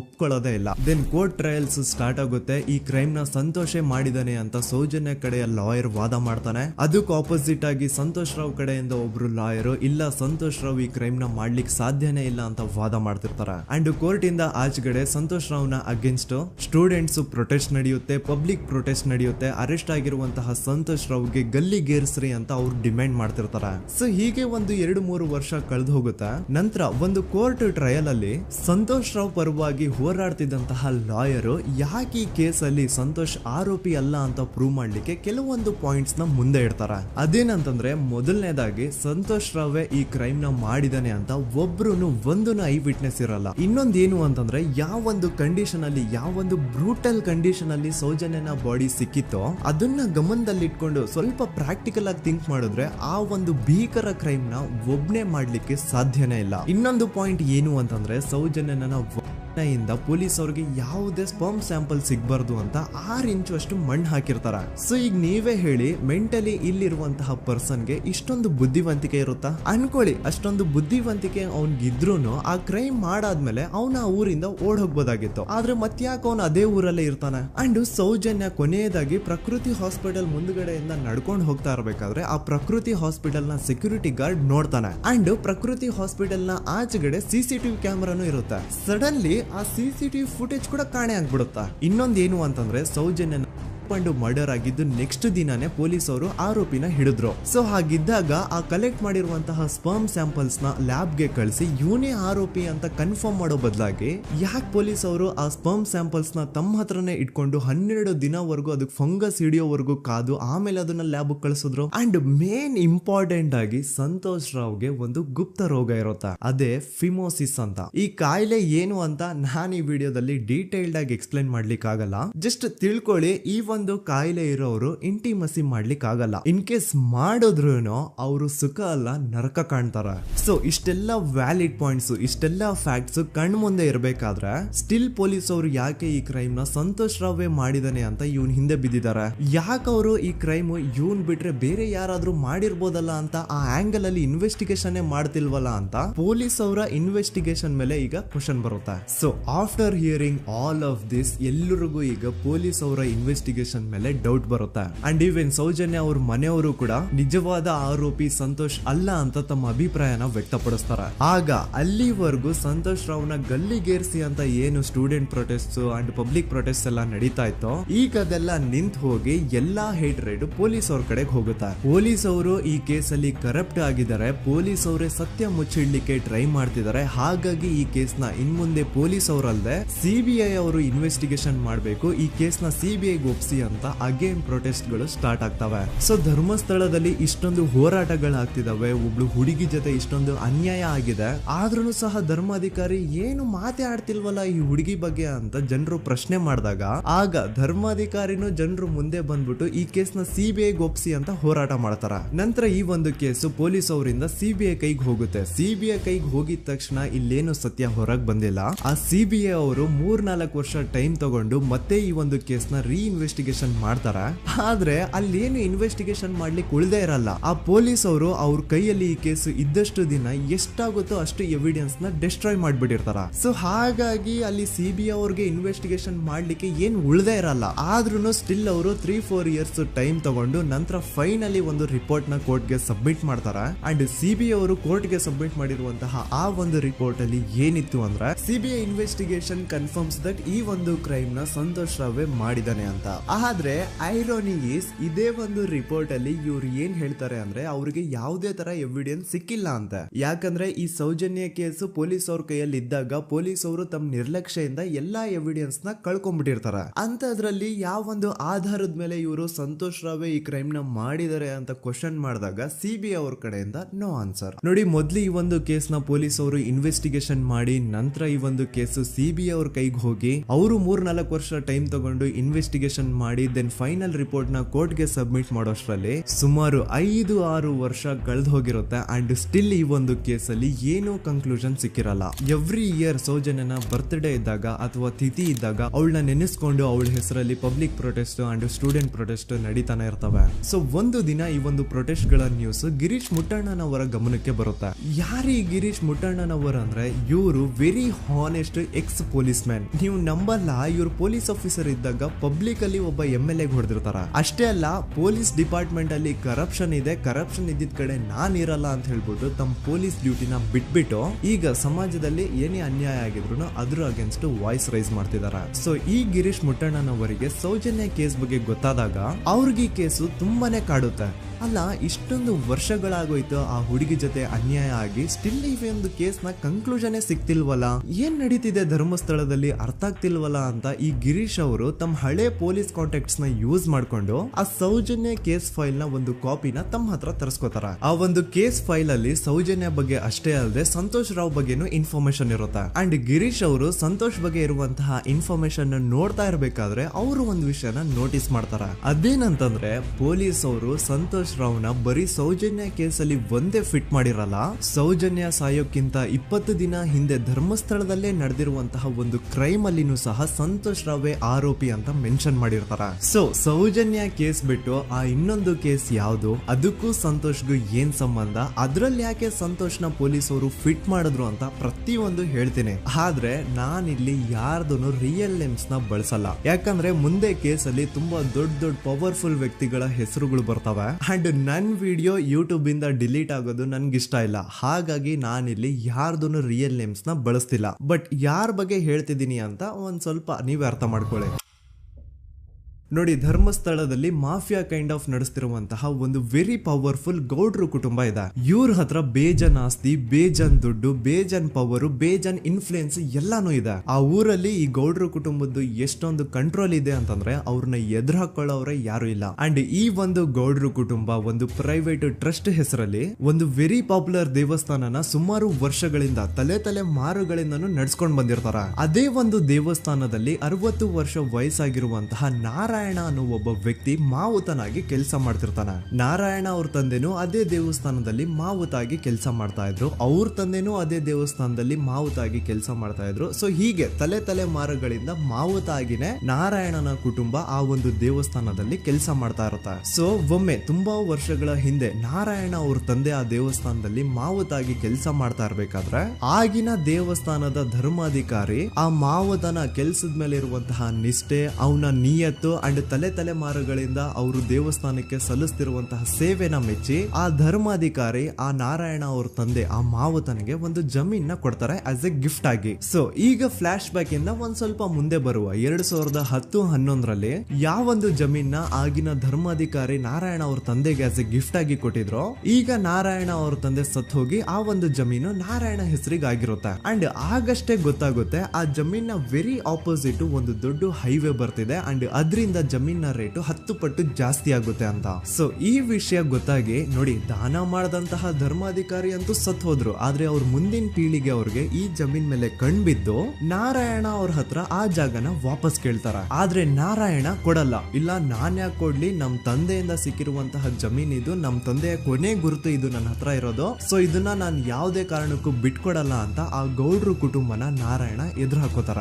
ಆಗ ಗೌಡ್ರು ಕುಟುಂಬದವ್ರಿಗೆ ಕೋಪ ಬಂದು ಅವ್ರೇನ್ ಮಾಡ್ತಾರೆ ಅಂದ್ರೆ ನಾರಾಯಣ ಮನೆಗೆ ನೀರಿನ ಸಪ್ಲೈ ಇರುತ್ತಲ್ವಾ ಅದನ್ನ ಬಂದ್ ಮಾಡ್ತಾರ, ಎಲೆಕ್ಟ್ರಿಸಿಟಿ ಸಪ್ಲೈನು ಕಟ್ ಆಫ್ ಮಾಡ್ತಾರ, ಊರಲ್ಲಿರುವಂತಹ ಎಲ್ಲಾ ಚರಂಡಿಗಳನ್ನ ಕ್ಲೀನ್ ಮಾಡಿ ಆ ಕಸ ಏನಿರುತ್ತೋ ಅದನ್ನ ತಂದು ನಾರಾಯಣ ಮನೆ ಮುಂದೆ ಹಾಕ್ತಾರ. ಇಷ್ಟೇ ಅಲ್ಲ, ನಾರಾಯಣ ಅವ್ರ ಹೆಂಡತಿ ಮಕ್ಕಳು ಎಲ್ಲಾದ್ರೂ ಆಚೆ ಹೋಗ್ತಾ ಬರ್ತಾ ಇದ್ರೆ ಅವ್ರನ್ನ ಕೆಟ್ಟದಾಗ ಬೈಯೋದು, ಹೊಡ್ಕೊಳ್ಳೋದು, ಬಡ್ಕೊಳ್ಳೋದೆಲ್ಲ ಮಾಡ್ತಿರ್ತಾರ. ಇಷ್ಟೆಲ್ಲ ಆಗ್ತಾ ಇದ್ರು ಸ್ಟಿಲ್ ನಾರಾಯಣ ಮಾತ್ರ ಆ ಜಾಗನ ಬಿಟ್ಕೊಡಲ್ಲ. ಆ ಜಾಗದ್ಗೋಸ್ಕರ ನೀನ್ ಬೇಕಿದ್ರೆ ಇದನ್ನೆಲ್ಲ ಸಹಿಸ್ಕೊಂಡಿರಪ್ಪ, ನಮ್ ಕೈಲಂತೂ ಆಗಲ್ಲ ಅಂತ ನಾರಾಯಣನ ಹೆಂಡತಿ ಮಕ್ಕಳು ಅವನ್ನ ಬಿಟ್ಟು ಬೇರೆ ಊರಿಗೆ ಹೋಗ್ಬಿಡ್ತಾರ. ಈಗ ಮನೆಯಲ್ಲಿ ನಾರಾಯಣ ಅಂಡ್ 45 ವರ್ಷ ವಯಸ್ಸಿರುವಂತಹ ನಾರಾಯಣ ಅವ್ರ ತಂಗಿ ಯಮುನಾ ಅವ್ರು ಮಾತ್ರ ಇಬ್ರೇ ಇರ್ತಾ ಇದ್ರು. ಸೊ ಒಂದೊಳ್ಳೆ ಅವಕಾಶ ನೋಡ್ಕೊಂಡು 21 ಸೆಪ್ಟೆಂಬರ್ 2012 ಮನೆಯಲ್ಲಿ ನಾರಾಯಣ ಹಾಗೂ ಯಮುನಾ ಇರ್ಬೇಕಾದ್ರೆ ಯಾರೋ ಮನೆ ಒಳಗಡೆ ನುಗ್ಗಿ ನಾರಾಯಣನ್ಗೆ ಹೊಡೆದು ಯಮುನಾಗೂ ಸಹ ಹೊಡೆದು ನಂತರ ಅವಳು ಮಾಡಿ ದೆನ್ ನಾರಾಯಣ ಹಾಗೂ ಯಮುನನ ತಲೆನ ಒಂದು ರುಬ್ಬಗುಂಡಿಂದ ಚಚ್ಚಿ ಸಾಯಿಸ್ಬಿಡ್ತಾರ. ಈ ಕೊಲೆ ಆಗಿದ್ದು ಕಳ್ಳತನಗೋಸ್ಕರ ಅಂತ ಪೊಲೀಸ್ ಅವರು ತಮ್ಮ ರಿಪೋರ್ಟ್ ಅಲ್ಲಿ ಬರೀತಾರ. ಆದ್ರೆ ಪಾಯಿಂಟ್ ಏನ್ ಗೊತ್ತಾ, ಆ ಮನೇಲಿ ಒಂದ್ ಸ್ವಲ್ಪನೂ ಹಣ ಆಗ್ಲಿ ಅಥವಾ ಬಂಗಾರ ಆಗ್ಲಿ ಕಳ್ಳತನ ಆಗಿರಲ್ಲ. ಕಳ್ಳತನ ಆಗಿರೋದು ಕೇವಲ ಆ ಮೇನ್ ರೋಡ್ ಅಲ್ಲಿ ಇದ್ದಂತಹ ಪ್ರಾಪರ್ಟಿ ಪೇಪರ್ಸ್. ಎಂತ ಕೋಇನ್ಸಿಡೆನ್ಸ್ ನೋಡಿ, ಯಾವ ಒಂದು ಜಮೀನಿನ ಪತ್ರ ನಾರಾಯಣ ಮನೆಯಿಂದ ಕಳ್ಳತನ ಆಗಿದ್ವೋ ಅದೇ ಒಂದು ಜಮೀನಲ್ಲಿ 10 ವರ್ಷ ಆದ ನಂತರ ಒಂದು ದೊಡ್ಡ ಹೋಟೆಲ್ ಸ್ಥಾಪನೆ ಆಗುತ್ತೆ ಅಂಡ್ ಆ ಹೋಟೆಲ್ ನ ಇನಾಗ್ರೇಷನ್ ಗೆ ಚಿಕ್ಕ ಗೌಡ್ರು ಬರ್ತಾರ. ಸೊ ಈಗೇನು ನಾರಾಯಣ ಹಾಗೂ ಯಮುನನ ಕೊಲೆ ಆಗಿದ್ಯೋ ಇದಾಗಿದ್ದು 20 ದಿನ ಆದ್ಮೇಲೆ ಸೌಜನ್ಯ ಜೊತೆ ಅಂತ ನಿರ್ದಯ ಘಟನೆ ಆಗಿದ್ದು. ಸೊ ಪೊಲೀಸ್ ಅವರು ಸೌಜನ್ಯ ಕೇಸಲ್ಲಿ ಸಂತೋಷ್ ರಾವ್ನ ಫಿಟ್ ಮಾಡೋದಲ್ದೆ ಈ ಒಂದು ನಾರಾಯಣ ಹಾಗೂ ಯಮುನಾ ಕೇಸಲ್ಲೂ ಸಹ ಸಂತೋಷ್ ರಾವ್ನೆ ಫಿಟ್ ಮಾಡಿರ್ತಾರ. ಇಲ್ಲಿ ಡೇಟ್ಸ್ ನ ಸ್ವಲ್ಪ ನೆನ್ಪಿಟ್ಕೊಳ್ಳಿ. ನಾರಾಯಣ ಹಾಗೂ ಯಮುನನ ಕೊಲೆ ಆಗಿದ್ದು 21 ಸೆಪ್ಟೆಂಬರ್ 2012 ಅಂಡ್ ಸಂತೋಷ್ ರಾವ್ ಧರ್ಮಸ್ಥಳ ಬಂದಿದ್ದು 9 ಅಕ್ಟೋಬರ್ 2012, 20 ದಿನ ಆದ್ಮೇಲೆ. ಸೊ ನಾರಾಯಣ ಹಾಗೂ ಯಮುನನ ಕೊಲೆ ಆದಾಗ ಊರಲ್ಲೇ ಇಲ್ದೆ ಎಲ್ಲೋ ಶೃಂಗೇರಿಯಲ್ಲಿ ಯಾವುದೋ ಒಂದು ಹೋಟೆಲ್ ಅಲ್ಲಿ ಕೆಲಸ ಮಾಡ್ತಿದ್ದಂತಹ ಸಂತೋಷ್ ರಾವ್ ಹೇಗೆ ಈ ಒಂದು ಕೇಸಲ್ಲಿ ಆರೋಪಿ ಆಗ್ತಾನೆ? ಸೊ ಇದೇ ಒಂದು ಪಾಯಿಂಟ್ ನ ನೋಟಿಸ್ ಮಾಡಿ ಗಿರೀಶ್ ಮುಟ್ಟಣ್ಣನವರು ಧರ್ಮಸ್ಥಳಕ್ಕೆ ಬಂದು ಸಂತೋಷ್ ನ ಲಾಯರ್ ಜೊತೆ ಡಿಸ್ಕಸ್ ಮಾಡ್ತಾರ. ದೆನ್ ಫೈನಲಿ ಏನೋ ತಪ್ಪು ಮಾಡದೆ ಸುಳ್ಳು ಆರೋಪಗಳಿಂದ ಕರಪ್ಟ್ ಪೊಲೀಸ್ ಆಫೀಸರ್ಸ್ ನ ಮಿಸ್ಲೀಡಿಂಗ್ ಇನ್ವೆಸ್ಟಿಗೇಷನ್ ಇಂದ ಸಂತೋಷ್ ರಾವ್ ತನ್ನ ಜೀವನದ 8-10 ವರ್ಷನ ಜೈಲಲ್ಲಿ ಕಳೆದು ಫೈನಲಿ ರಿಲೀಸ್ ಆಗ್ತಾನೆ. ಒಂಥರ ಈ ಕೇಸಿಂದ ಸಂತೋಷ್ ರಾವ್ನ ಇಡೀ ಲೈಫ್ ಸ್ಪಾಯ್ಲ್ ಆಗೋಯ್ತು. ಈಗ ಸಂತೋಷ್ ರಾವ್ ರಿಯಲ್ ಆರೋಪಿ ಅಲ್ಲ ಅಂತ ಕೋರ್ಟ್ ಅಲ್ಲಿ ಪ್ರೂವ್ ಆಯ್ತು. ಹಾಗಿದ್ರೆ ರಿಯಲ್ ಆರೋಪಿ ಯಾರು? ಪೊಲೀಸ್ ಅವರು ಯಾಕೆ ಕೇಸಲ್ಲಿ ಇಷ್ಟೊಂದು ಅನ್ಫೇರ್ ಇನ್ವೆಸ್ಟಿಗೇಷನ್ ಮಾಡಿದ್ರು? ಯಾರ ರಿಯಲ್ ಹೆಸರನ್ನ ಮುಚ್ಚಿಡ್ಲಿಕ್ಕೆ ಪೊಲೀಸ್ ಆಫೀಸರ್ಸ್ ಈ ಒಂದು ಕೇಸಲ್ಲಿ ಸಂತೋಷ್ ರಾವ್ನ ಸಿಗ್ಹಾಕ್ಸಿದ್ರು? ಇದೆಲ್ಲ ಥಿಂಕ್ ಮಾಡ್ತಾ ಹೋದ್ರೆ ನೋಡಿ ಆ ಊರಲ್ಲಿ ಆ ಪೊಲೀಸ್ ಆಫೀಸರ್ಸ್ಗೆ ಲಂಚ ಕೊಡೋಷ್ಟು, ಒಂದು ಪೊಲೀಸ್ ಇನ್ವೆಸ್ಟಿಗೇಷನ್ ನ ಸ್ಟಾಪ್ ಮಾಡೋಷ್ಟು ಅಥವಾ ಆ ಇನ್ವೆಸ್ಟಿಗೇಷನ್ ನ ಮಿಸ್ಲೀಡ್ ಮಾಡೋಷ್ಟು ಇನ್ಫ್ಲುಯೆನ್ಸ್ ಆಗ್ಲಿ, ಪವರ್ ಆಗ್ಲಿ ಅಥವಾ ಮನಿ ಆಗ್ಲಿ ಊರಿನ ಗೌಡ್ರು ಹತ್ರ ಮಾತ್ರ ಇದ್ದಿದ್ದು. ಸೊ ಈಗ ಸಂಶಯದ ಮುಳ್ಳು ಗೌಡ್ರು ಕಡೆ ತಿರುಗುತ್ತಾ ನೋಡಿ. ಪೊಲೀಸ್ ಅವರು ಸುಮ್ನೆ ಸಂತೋಷ್ ರಾವ್ನ ನಾರಾಯಣ ಹಾಗೂ ಯಮುನಾ ಕೇಸಲ್ಲಿ ಫಿಟ್ ಮಾಡಿದ್ರು. ಈಗ ಆ ಒಂದು ಕೊಲೆ ಪ್ರಕರಣಕ್ಕೂ ಸಂತೋಷ್ ರಾವ್ಗೂ ಏನು ಸಂಬಂಧನೇ ಇರ್ಲಿಲ್ಲ. ಹಂಗೆ ಥಿಂಕ್ ಮಾಡಿ ನಾರಾಯಣ ಸತ್ರೆ ಅಥವಾ ಅವನ ತಂಗಿ ಯಮುನಾ ಸತ್ರೆ ಯಾರಿಗ ಅಡ್ವಾಂಟೇಜ್ ಆಗುತ್ತೆ? ಊರಿನ ಗೌಡ್ರಿಗೆ, ಯಾಕಂದ್ರೆ ಅವ್ರಿಗ ಜಮೀನ್ ಸಿಗುತ್ತಾ. ಸೊ ಈಗ ನಾರಾಯಣ ಹಾಗೂ ಯಮುನಾ ಕೇಸಲ್ಲಿ ಸಂತೋಷ್ ರಾವ್ ಆರೋಪಿ ಅಲ್ಲ ಅಂತ ಪ್ರೂವ್ ಆದ್ಮೇಲೆ ಹಾಗಿದ್ರೆ ಆ ಕೊಲೆ ಮಾಡ್ದವ್ರು ಯಾರು ಅಂತ ಹಾಗೆ ಥಿಂಕ್ ಮಾಡಿದ್ರೆ ಗಿರೀಶ್ ಮುಟ್ಟಣ್ಣನವರಿಗೆ ಆ ಊರಿನ ಗೌಡ್ರ ಮೇಲೆ ಡೌಟ್ ಬರುತ್ತೆ. ಅದೇ ಒಂದು ಡೌಟ್ ಅಲ್ಲಿ ಗಿರೀಶ್ ಮುಟ್ಟಣ್ಣನವರು ಮಹೇಶ್ ತಿಮ್ರೊಡ್ಡಿ ಅಂತ ಇನ್ನೊಬ್ರ ಜೊತೆ ಸೇರ್ಕೊಂಡು ಈ ಹಿಂದೆ ಆ ಒಂದು ಊರಲ್ಲಿ ಆ ಧರ್ಮಸ್ಥಳದಲ್ಲಿ ಈ ಊರಿನ ಗೌಡ್ರು ಯಾವ್ದಾವ್ದೆಲ್ಲ ಕ್ರೈಮ್ಗಳು ಮಾಡಿದಾರೆ ಅಂತ ಊರಿನ ಜನರಿಂದ ತಿಳ್ಕೊತಾರ. ನಂತರ ಆ ಊರಿನ ಜನ ಯಾವ್ದಾವ್ದೆಲ್ಲ ಮ್ಯಾಟರ್ಸ್ ಹೇಳಿದ್ರು ಆ ಕೇಸ್ ಫೈಲ್ಸ್ ನೆಲ್ಲ ತಿರುಗಿಸಿ ಮುರುಗಿಸಿ ನೋಡಿದಾಗ ನೀವು ನಂಬಲ್ಲ, ಸೌಜನ್ಯ ಕೇಸ್ ಏನೇನು ಅಲ್ಲ, ಅದಕ್ಕಿಂತ ಭೀಕರ ಕೊಲೆಗಳು ಧರ್ಮಸ್ಥಳದಲ್ಲಿ ಆಗಿವೆ ಅಂಡ್ ಎಲ್ಲಾ ಕೊಲೆಗಳ ಹಿಂದೆ ಗೌಡ್ರು ಕುಟುಂಬದ್ದೇ ಕೈ ಇದೆ ಅಂತ ಎದ್ದು ಕಾಣಿಸುತ್ತೆ. 1977 ವೇದಾವಲ್ಲಿ ಕೇಸ್.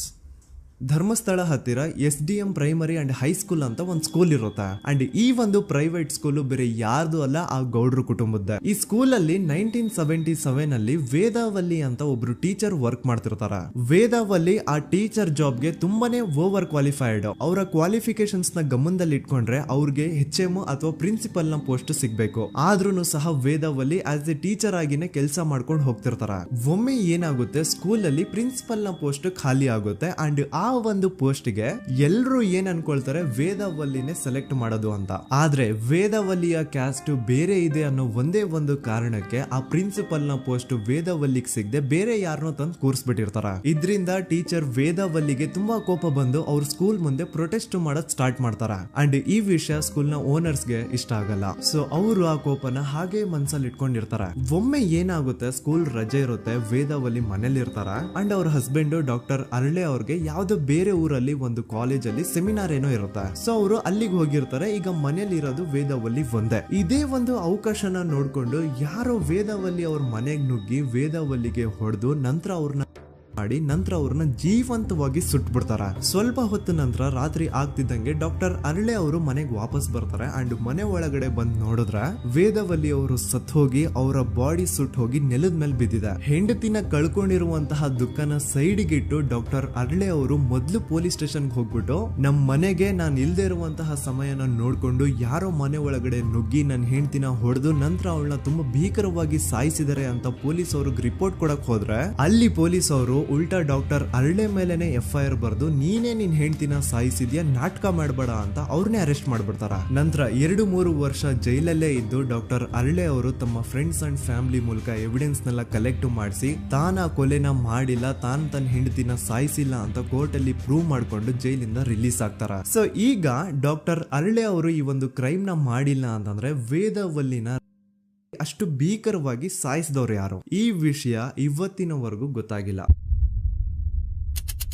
1986 ಅಲ್ಲಿ ನಡೆದಂತಹ ಪದ್ಮಲತಾ ಕೇಸ್. ಪದ್ಮಲತಾ ಅವ್ರ ತಂದೆ ಕಮ್ಯುನಿಸ್ಟ್ ಪಾರ್ಟಿನ ಲೀಡರ್ ಇರ್ತಾರೆ. ಅವ್ರ ರಿಯಲ್ ನೇಮ್ ಏನು ಅಂತ ನಮಗ್ ಗೊತ್ತಾಗಿಲ್ಲ, ಬಟ್ ಈ ವಿಡಿಯೋದಲ್ಲಿ ಅವ್ರ ಹೆಸರು ಲಕ್ಷ್ಮಣ್ ಅಂತ ಅನ್ಕೊಳ್ಳಿ. ಸೊ ಕಮ್ಯುನಿಸ್ಟ್ ಪಾರ್ಟಿನ ಲೀಡರ್ ಇರುವಂತಹ ಲಕ್ಷ್ಮಣ್ ಅವ್ರಿಗೆ ಊರಲ್ಲಿ ತುಂಬಾನೇ ಸಪೋರ್ಟ್ ಇರುತ್ತೆ. ಊರಿನ ಜನರ ಫೇವ್ರೇಟ್ ಇರ್ತಾರೆ ಇವರು. ಅಂಡ್ ಅದೇ ವರ್ಷ ಅಂದ್ರೆ 1986 ಅಲ್ಲಿ ಪಂಚಾಯತ್ ಎಲೆಕ್ಷನ್ ಬೇರೆ ಇರುತ್ತೆ ಅಂಡ್ ಎಲ್ರಿಗೂ ಗೊತ್ತಿತ್ತು ಲಕ್ಷ್ಮಣೆ ಗೆಲ್ಲೋದು ಅಂತ. ಆ ಪಂಚಾಯತ್ ಎಲೆಕ್ಷನ್ ಅಲ್ಲಿ ಲಕ್ಷ್ಮಣ್ ಆಪೋಸಿಟ್ ಗೌಡ್ರಿಗೆ ತುಂಬಾ ಬೇಕಾಗಿರೋರು ಒಬ್ರು ನಿಂತಿರ್ತಾರ ಅಂಡ್ ಅವ್ರಿಗೂ ಗೊತ್ತಿತ್ತು ಎಲೆಕ್ಷನ್ ಏನಾದ್ರು ಆದ್ರೆ ಲಕ್ಷ್ಮಣ ಎಲೆಕ್ಷನ್ ಅಲ್ಲಿ ಗೆಲ್ಲೋದು ಅಂತ. ಸೊ ಎಲ್ಲಿ ಸೋತೋಗ್ಬಿಡ್ತೀವೋ ಅನ್ನೋ ಭಯಕ್ಕೆ ಆ ಗೌಡ್ರು ಕಡೆ ಅವ್ರು ಏನ್ ಮಾಡ್ತಾರೆ, ಲಕ್ಷ್ಮಣ್ ಅಪ್ರೋಚ್ ಮಾಡಿ ಮುಚ್ಕೊಂಡು ಈ ಪಂಚಾಯತ್ ಎಲೆಕ್ಷನ್ ಅಲ್ಲಿ ನಿನ್ ನಾಮಿನೇಷನ್ ನ ಕ್ಯಾನ್ಸಲ್ ಮಾಡು ಅಂತ ವಾರ್ನಿಂಗ್ ಕೊಡ್ತಾರ. ಆದ್ರೆ ಲಕ್ಷ್ಮಣ್ ಅವರು ಅಂಜದೆ ನೀವ್ ಏನ್ ಮಾಡ್ತಿರೋ ಮಾಡ್ಕೊಳ್ರಿ, ಆದ್ರೆ ನಾನ್ ಮಾತ್ರ ನಾಮಿನೇಷನ್ ನ ಕ್ಯಾನ್ಸಲ್ ಮಾಡಲ್ಲ ಅಂತ ಆ ಗೌಡ್ರು ಕುಟುಂಬನ ಎದುರು ಹಾಕೋತಾರ. ದೆನ್ ಎಂತ ಕೋಇನ್ಸಿಡೆನ್ಸ್ ನೋಡಿ, ನೆಕ್ಸ್ಟ್ ಡೇನೆ ಲಕ್ಷ್ಮಣ್ ಅವ್ರ ಮಗಳು ಪದ್ಮಲತಾ ಕಿಡ್ನಾಪ್ ಆಗ್ತಾಳ. ಸುಮಾರು 56 ದಿನ ಅವಳನ್ನ ಯಾರೋ ಕಿಡ್ನಾಪ್ ಮಾಡ್ತಾರೆ ಅಂಡ್ ಆ 56 ದಿನ ಡೈಲಿ ಅವಳನ್ನ ಶೋಷಣೆ ಕೂಡ ಮಾಡ್ತಾರ. ನಂತರ 56 ದಿನ ಆದ್ಮೇಲೆ ಪದ್ಮಲತನ ಬಾಡಿ ನೇತ್ರಾವತಿ ನದಿಲಿ ತೇಲ್ತಾ ಸಿಗುತ್ತಾ. ಆಸ್ ಎಕ್ಸ್ಪೆಕ್ಟೆಡ್ ಈ ಕೇಸಲ್ಲೂ ಪೊಲೀಸ್ ಅವ್ರ ಕಡೆಯಿಂದ ಪ್ರಾಪರ್ ಇನ್ವೆಸ್ಟಿಗೇಷನ್ ಆಗಲ್ಲ ಅಂಡ್ ಯಾರ್ ಪದ್ಮಲತನ ಕಿಡ್ನಾಪ್ ಮಾಡಿದ್ರು, ಯಾರು ಅವಳನ್ನ 15 ದಿನವರೆಗೂ ಶೋಷಣೆ ಮಾಡಿ ನಂತರ ಅವಳನ್ನ ಅಷ್ಟು ಭೀಕರವಾಗಿ ಸಾಯಿಸಿದ್ರು ಅಂತ ಇವತ್ತಿನ ದಿನದವರೆಗೂ ಗೊತ್ತಾಗಿಲ್ಲ. ಮತ್ತೆ ನಮಗೆ ಗೊತ್ತಾದದು 22ಕ್ಕೆ ಸ್ಕೂಲ್ ಡೇ 56 ದಿನ ಕಳೆದು ಹೊಳೆಯಲ್ಲಿ ಏನೋ ಒಂದು ಕೇಳಿ ಪೊಲೀಸಿನರು ಬರುವಾಗ ಬಂದು ಹೇಳುವಾಗ ನಮಗೆ ಗೊತ್ತಾಗ ಅವರು ನನ್ನನ್ನು ಕರ್ಕೊಂಡೋಗಿ ಅಲ್ಲಿ ಹೋಗಿದೆ. ಇನ್ನೊಂದು ಲಾಸ್ಟ್ ಕೇಸ್ ಇದೆ, ಇದು ಅರ್ಲಿ 2000 ಅಲ್ಲಿ ನಡೆದಿರೋದು. ಇವ್ರದ್ದು ಅಷ್ಟಾಗಿ ಡೀಟೇಲ್ಸ್ ನಾನು ಹೇಳಲ್ಲ, ಜಸ್ಟ್ ಮೇಲ್ ಹೇಳ್ತೀನಿ. 2000 ಇಸ್ವಿಯಲ್ಲಿ ಧರ್ಮಸ್ಥಳದಲ್ಲಿ 2 ಫಿನಾನ್ಸ್ ಬ್ಯಾಂಕ್ ಇರ್ತಾವೆ. ಒಂದು ಅಗೇನ್ ರಿಯಲ್ ನೇಮ್ ತಗೊಳ್ಳೋದು ಬೇಡ, ಲೈಕ್ ಜಸ್ಟ್ ಸಹಕಾರ ಗ್ರಾಮೀಣ ಬ್ಯಾಂಕ್ ಅನ್ಕೊಳ್ಳಿ. ಅಂಡ್ ಇನ್ನೊಂದು ಬಂದ್ಬಿಟ್ಟು SDM ಫೈನಾನ್ಸ್ ಪ್ರೈವೇಟ್ ಲಿಮಿಟೆಡ್. ಈ SDM ಫೈನಾನ್ಸ್ ಪ್ರೈವೇಟ್ ಲಿಮಿಟೆಡ್ ಬಂದು ಗೌಡ್ರು ಕುಟುಂಬ ಅವ್ರಿಗೆ ಸೇರಿದ್ದು. ಆ ಕಡೆ ಇವ್ರ ಆಪೋಸಿಟ್ ಏನದು ಗ್ರಾಮೀಣ ಬ್ಯಾಂಕ್ ಇತ್ತು, ಅದರಲ್ಲಿ ಒಬ್ಬ ಮ್ಯಾನೇಜರು ಬಡವ್ರಿಗೆ ಸಹಾಯ ಆಗ್ಲಿ ರೈತರಿಗೆ ಸಹಾಯ ಆಗ್ಲಿ ಅಂತ ತುಂಬಾ ಕಡಿಮೆ ಬಡ್ಡಿಗೆ ಲೋನ್ ಕೊಡ್ತಿರ್ತಾನೆ. ಇದರಿಂದಾಗಿ ಧರ್ಮಸ್ಥಳದಲ್ಲಿ ಆಲ್ಮೋಸ್ಟ್ ಎಲ್ಲಾ ಕಸ್ಟಮರ್ಸ್ ಆ ಗ್ರಾಮೀಣ ಬ್ಯಾಂಕ್ ಕಡೆಗೆ ಹೋಗ್ತಿರ್ತಾರೆ. SDM ಫೈನಾನ್ಸ್ ಪ್ರೈವೇಟ್ ಲಿಮಿಟೆಡ್ ಕಡೆಗೆ ಯಾರು ಬರ್ತಿರಲ್ಲ. ಇದರಿಂದ ಗೌಡ್ರಿಗೆ ಲಾಸ್ ಆಗ್ತಿರುತ್ತ. ಸೊ ಅವ್ರೇನ್ ಮಾಡ್ತಾರೆ, ಆ ಗ್ರಾಮೀಣ ಬ್ಯಾಂಕ್ ನ ಮ್ಯಾನೇಜರ್ ಏನಿದ್ನೋ ಅವನ್ಗೆ ಒಂದು ಸ್ವೀಟ್ ವಾರ್ನಿಂಗ್ ಕೊಡ್ತಾರ. ಮುಚ್ಕೊಂಡು ಇನ್ಮೇಲೆ ಇಂದ ನಿನ್ ಲೋನ್ಸ್ ಕೊಡೋದನ್ನ ನಿಲ್ಸ್ಬಿಡು. ಇನ್ ಕೇಸ್ ಲೋನ್ ಕೊಟ್ರು ನಾವ್ ಯಾವ ಇಂಟ್ರೆಸ್ಟ್ ರೇಟ್ ಗೆ ಲೋನ್ ನ ಕೊಡ್ತಾ ಇದೀವೋ ಅದೇ ರೇಟ್ ಗೆ ನೀನು ಕೊಡುವ ಅಂತ ಫೋರ್ಸ್ ಮಾಡ್ತಾರ. ಆದ್ರೆ ಆ ಗ್ರಾಮೀಣ ಬ್ಯಾಂಕ್ ನ ಮ್ಯಾನೇಜರ್ ಇದ್ಯಾವುದನ್ನು ಕಿವಿಗೆ ಹಾಕೊಳ್ಳಾರ್ದೆ ಅವನ್ ಕೆಲಸ ಅವ್ನ್ ಮಾಡ್ಕೊಂಡು ಹೋಗ್ತಾನ. ದೆನ್ ಸಡನ್ಲಿ ಒಂದು ದಿನ ಬ್ಯಾಂಕ್ ಮ್ಯಾನೇಜರ್ ನ ಹೆಂಡತಿನ ಮನೆ ಒಳಗಡೆನೆ ನುಗ್ಗಿ ಯಾರು ಮಾಡಿ ತುಂಬಾ ಭೀಕರವಾಗಿ ಸಾಯಿಸ್ಬಿಡ್ತಾರ. ಇದರ ರಿಗಾರ್ಡಿಂಗ್ ಆ ಬ್ಯಾಂಕ್ ಮ್ಯಾನೇಜರ್ ಪೊಲೀಸ್ ಸ್ಟೇಷನ್ ಅಲ್ಲಿ ಕಂಪ್ಲೇಂಟ್ ಕೊಡಕ್ ಹೋದ್ರೆ ಪೊಲೀಸ್ ಅವರು ಉಲ್ಟಾ ಆ ಬ್ಯಾಂಕ್ ಮ್ಯಾನೇಜರ್ ಹೆಸರಲ್ಲೇ FIR ಬರ್ದು ನೀನೇ ನಿನ್ ಹೆಂಡತಿನ ಸಾಯಿಸಿದ್ಯಾ ಅಂತ ಅವನ್ನೇ ಅರೆಸ್ಟ್ ಮಾಡ್ಬಿಡ್ತಾರ. ನಂತರ 1-2-3 ವರ್ಷ ಆ ಬ್ಯಾಂಕ್ ಮ್ಯಾನೇಜರ್ ಜೈಲಲ್ಲಿ ಇರ್ತಾನೆ. ಅದಾದ್ಮೇಲೆ ಅವನ ಕ್ರೈಮ್ ನ ಮಾಡಿಲ್ಲ ಅಂತ ಕೋರ್ಟ್ ಅಲ್ಲಿ ಪ್ರೂವ್ ಆಗುತ್ತೆ. ಆದ್ರೆ ರಿಯಲ್ ಕ್ರೈಮ್ ಮಾಡಿದವರು ಯಾರು ಅಂತ still it's A question mark. And ಇನ್ನೊಂದು ನಾರಾಯಣ ಅಂಡ್ ಯಮುನಾ ಕೇಸ್ ಬಗ್ಗೆ ಅಂತೂ ನಾನು ಆಗ್ಲೇ ನಿಮ್ಗೆ ಎಕ್ಸ್ಪ್ಲೇನ್ ಮಾಡಿದೆ. ಸೊ ಎಂತ ಕೋಇನ್ಸಿಡೆಂಟ್ಸ್ ಗಳು ನೋಡಿ, ಯಾರೆಲ್ಲ ಆ ಧರ್ಮಸ್ಥಳದಲ್ಲಿ ಗೌಡ್ರು ಕುಟುಂಬನ ಎದುರಾಕೊಂಡಿದಾರೋ ಅವ್ರ ಜೀವನದಲ್ಲಿ ಏನೋ ಒಂದು ತುಂಬಾ ದೊಡ್ಡ ದುರಂತ ನಡೆದು ಹೋಗುತ್ತಾ. ಅಂಡ್ ಸರ್ಪ್ರೈಸಿಂಗ್ಲಿ ಅವ್ರ ಕೇಸಲ್ಲಿ ಪೊಲೀಸ್ ಅವ್ರ ಕಡೆಯಿಂದ ಪ್ರಾಪರ್ ಇನ್ವೆಸ್ಟಿಗೇಷನ್ ಆಗಲ್ಲ. ಅಂಡ್ ಯಾರ ಕ್ರೈಮ್ ನ ಮಾಡಿದ್ರು ಅಂತ ಯಾವತ್ತೂ ಹೊರಗೆ ಬರೋದೇ ಇಲ್ಲ. ಸೊ ಈ ಗೌಡ್ರು ಕುಟುಂಬದವರು ಧರ್ಮಸ್ಥಳದಲ್ಲಿ ಬೇಜನ್ ಕರ್ಮಕಾಂಡಗಳನ್ನ ಮಾಡಿದ್ದಾರೆ. ಅಂಡ್ ಅವ್ರ ಪವರ್ ಅಂಡ್ ಅವ್ರಿಗಿರುವಂತಹ ಇನ್ಫ್ಲೂಯೆನ್ಸ್ ಇಂದ ಆ ಎಲ್ಲಾ ಕೇಸ್ ನ ಮುಚ್ಚಾಕಿದ್ದಾರೆ ಅಂತ ಮಹೇಶ್ ಹಾಗೂ ಗಿರೀಶ್ ಮುಟ್ಟಣ್ಣನವರ ಹೇಳಿಕೆ ಆಗಿದೆ. ಸೊ ಗೌಡ್ರು ಫ್ಯಾಮಿಲಿನ ಟ್ರ್ಯಾಕ್ ರೆಕಾರ್ಡ್ ನೋಡಿದ್ರೆ ಧರ್ಮಸ್ಥಳದಲ್ಲಿ ಒಂದು ಹುಡುಗಿನ ರೇಪ್ ಅಂಡ್ ಮರ್ಡರ್ ಮಾಡಿ ದೆನ್ ಪೊಲೀಸ್ ಅವ್ರಿಗೆ ಲಂಚ ಕೊಟ್ಟು ಇನ್ವೆಸ್ಟಿಗೇಷನ್ ನ ಮಿಸ್ಲೀಡ್ ಮಾಡೋಷ್ಟು ಪವರ್ ಇನ್ಫ್ಲೂಯೆನ್ಸ್ ಈ ಗೌಡ್ರು ಕುಟುಂಬಕ್ಕೆ ಮಾತ್ರ ಇರೋದು. ಈಗ ಸಂತೋಷ್ ರಾವ್ ಅಂತೂ ಸೌಜನ್ಯ ಕೇಸಲ್ಲಿ ಆರೋಪಿ ಅಲ್ಲ ಅಂತ ಪ್ರೂವ್ ಆಯ್ತು. ಹಾಗಿದ್ರೆ ರಿಯಲ್ ಆರೋಪಿ ಯಾರು? ನೆನಪು ಮಾಡ್ಕೊಳ್ಳಿ, 11 ಅಕ್ಟೋಬರ್ 2012 ಸಂಜೆ 5 ಗಂಟೆ ಹಾಗೆ ಬಾಹುಬಲಿ ಬೆಟ್ಟದಲ್ಲಿ ಸಂತೋಷ್ ರಾವ್ ತನ್ನ ಪಾಡಿಗೆ ತಾನು ಸೀನರೀಸ್ ನ ಎಂಜಾಯ್ ಮಾಡ್ಕೊಂಡು ಸುಮ್ನೆ ಕೂತಿರ್ಬೇಕಾದ್ರೆ ಅವನ ಹತ್ರ 5 ಜನ ಕಿಡಿಗೇಡಿಗಳು ಬಂದು ಜಗಳ ತೆಗಿತಾರ. ಆ 5 ಜನ ಕಿಡಿಗೇಡಿಗಳು ಯಾರು ಅಂತ ನಾನು ಇಲ್ಲಿವರೆಗೂ ನಿಮ್ಗೆ ಹೇಳಿಲ್ಲ. ಸೊ ಅವರು ಬೇರೆ ಯಾರು ಅಲ್ಲ, ಚಿಕ್ಕ ಗೌಡ್ರು ಮಗ ನಿಶಾಂತ್ ಜೈನ್ ನ ವೆರಿ ಕ್ಲೋಸ್ ಫ್ರೆಂಡ್ಸ್. ಅವ್ರು ದಣಿ ಮಾಡಿರುವಂತಹ ಕ್ರೈಮ್ ಅಲ್ಲಿ ಬೇರೆ ಯಾರನ್ನಾದ್ರೂ ಸಿಗಿಸ್ಬೇಕಲ್ಲ ಅಂತ ಇವ್ರು ಬಕ್ರ ಹುಡುಕ್ತಾ ಇರ್ಬೇಕಾದ್ರೆ ಆಗ ಇವ್ರಿಗೆ ಸಿಗೋದೆ ಸಂತೋಷ್ ರಾವ್. ಅಗೇನ್ ಇನ್ನೊಂದು ಎಂತ ಕೋಇನ್ಸಿಡೆನ್ಸ್ ನೋಡಿ, ಸಂತೋಷ್ ರಾವ್ ಸೌಜನ್ಯ ಕೇಸಲ್ಲಿ ಅರೆಸ್ಟ್ ಆದ ನಂತರ ಚಿಕ್ಕ ಗೌಡ್ರು ಮಗ ನಿಶಾಂತ್ ಜೈನ್ ದೇಶನೇ ಬಿಟ್ಟು ಹೋಗ್ಬಿಡ್ತಾನೆ. ಈ ಕೇಸಲ್ಲಿ ಚಿಕ್ಕ ಗೌಡ್ರು ಮಗ ಇನ್ವಾಲ್ವ್ಮೆಂಟ್ ಇದೆ ಅಂತ ಯಾರಿಗೂ ಡೌಟೇ ಬರ್ತಾ ಇರ್ಲಿಲ್ಲ. ಡೌಟ್ ಯಾವಾಗ ಬಂತು ಅಂದ್ರೆ ಆ 5 ಜನ ಕಿಡಿಗೇಡಿಗಳು ಯಾರು ಸಂತೋಷ್ನ ಈ ಒಂದು ಕೇಸಲ್ಲಿ ಸಿಗಾಕ್ಸಿದ್ರು ಆ 5 ಜನರಲ್ಲಿ ಒಬ್ಬ ರವಿ ಪೂಜಾರಿ ಅಂತಾನು ಇರ್ತಾನೆ. ಅವನ್ಗೆ ತಾನು ತಪ್ಪು ಮಾಡಿದೀನಿ ಅಂತ ಗಿಲ್ಟ್ ಕಾಡುತ್ತೋ ಅಥವಾ ಬೇರೆ ಏನೋ ಗೊತ್ತಿಲ್ಲ. ಆದ್ರೆ ಅವನೇ ಸ್ವತಃ ಪೊಲೀಸ್ ಅವ್ರ ಹತ್ರ ಹೋಗ್ಬಿಟ್ಟು ಸೌಜನ್ಯ ಕೇಸಲ್ಲಿ ನಿಜವಾದ ಆರೋಪಿ ಸಂತೋಷ್ ಅಲ್ಲ ಕಂಡ್ರು, ಅವನ್ನ ಸುಮ್ನೆ ಸಿಗಾಕ್ಸಿರೋದಷ್ಟೇ.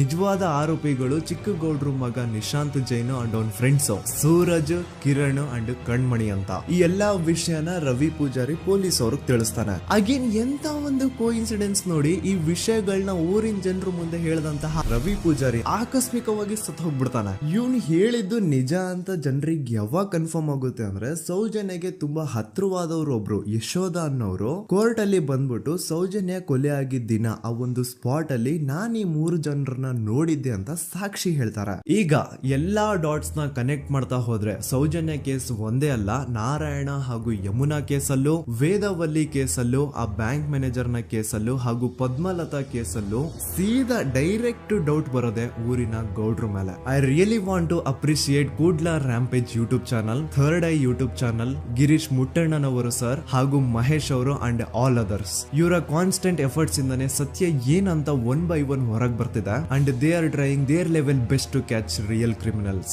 ಅಟ್ ಪ್ರೆಸೆಂಟ್ ಸೌಜನ್ಯ ಕೇಸ್ ಬಗ್ಗೆ ಅಪ್ಡೇಟ್ ಏನು ಅಂತಂದ್ರೆ ಹೈಕೋರ್ಟ್ ವರೆಗೂ ಈ ಒಂದು ಕೇಸ್ ಹೋಗಿದೆ. ಅಂಡ್ ಈ ಕೇಸ್ ಅಲ್ಲಿ ಈಗ ಇನ್ನೊಮ್ಮೆ ಮತ್ತೆ ಫ್ರೆಶ್ ಆಗಿ ರೀಇನ್ವೆಸ್ಟಿಗೇಷನ್ ಸ್ಟಾರ್ಟ್ ಆಗಬೇಕು ಅಂತ ಹೋರಾಟ ನಡೀತಿದೆ. ಸುದೂತ ಪ್ರಜೆಗಳೇ, ಇದಾಗಿತ್ತು ಸೌಜನ್ಯ ಕೇಸ್ ಬಗ್ಗೆ ನಮ್ಮ ಒಂದು ಡೀಟೇಲ್ಡ್ ವಿಡಿಯೋ. ಈ ವಿಡಿಯೋದಲ್ಲಿ ನನ್ನಿಂದ ಎಲ್ಲಾದ್ರೂ ಏನಾದ್ರೂ ಚಿಕ್ಕ ಪುಟ್ಟ ಇನ್ಫಾರ್ಮೇಶನ್ ಮಿಸ್ ಆಗಿದ್ರೆ ಅಥವಾ ಮಿಸ್ಟೇಕ್ ಆಗಿದ್ರೆ ಅದನ್ನ ದಯವಿಟ್ಟು ಕಮೆಂಟ್ ಸೆಕ್ಷನ್ ಅಲ್ಲಿ ಹೈಲೈಟ್ ಮಾಡಿ. ಈ ವಿಡಿಯೋ ಯಾವಾಗ ಯೂಟ್ಯೂಬ್ ಇಂದ ಡಿಲೀಟ್ ಆಗುತ್ತೋ ನನ್ಗಂತೂ ಗೊತ್ತಿಲ್ಲ. ಸೊ ಪ್ಲೀಸ್ ಆದಷ್ಟು ಬೇಗ ಇದನ್ನ ಎಲ್ಲಾ ಕಡೆ ಶೇರ್ ಮಾಡಿ. ಓಕೆ ಪ್ರಜೆಗಳೇ, ಇವತ್ತಿಗಿಷ್ಟು ಸಾಕು ಅನ್ಕೊಳ್ತೀನಿ. ನಾನು ನಿಮ್ಮ ದೂತ ಸಮೀರ್ MD. ಮತ್ತೆ ಸಿಗ್ತೀನಿ ನೆಕ್ಸ್ಟ್ ವಿಡಿಯೋದಲ್ಲಿ.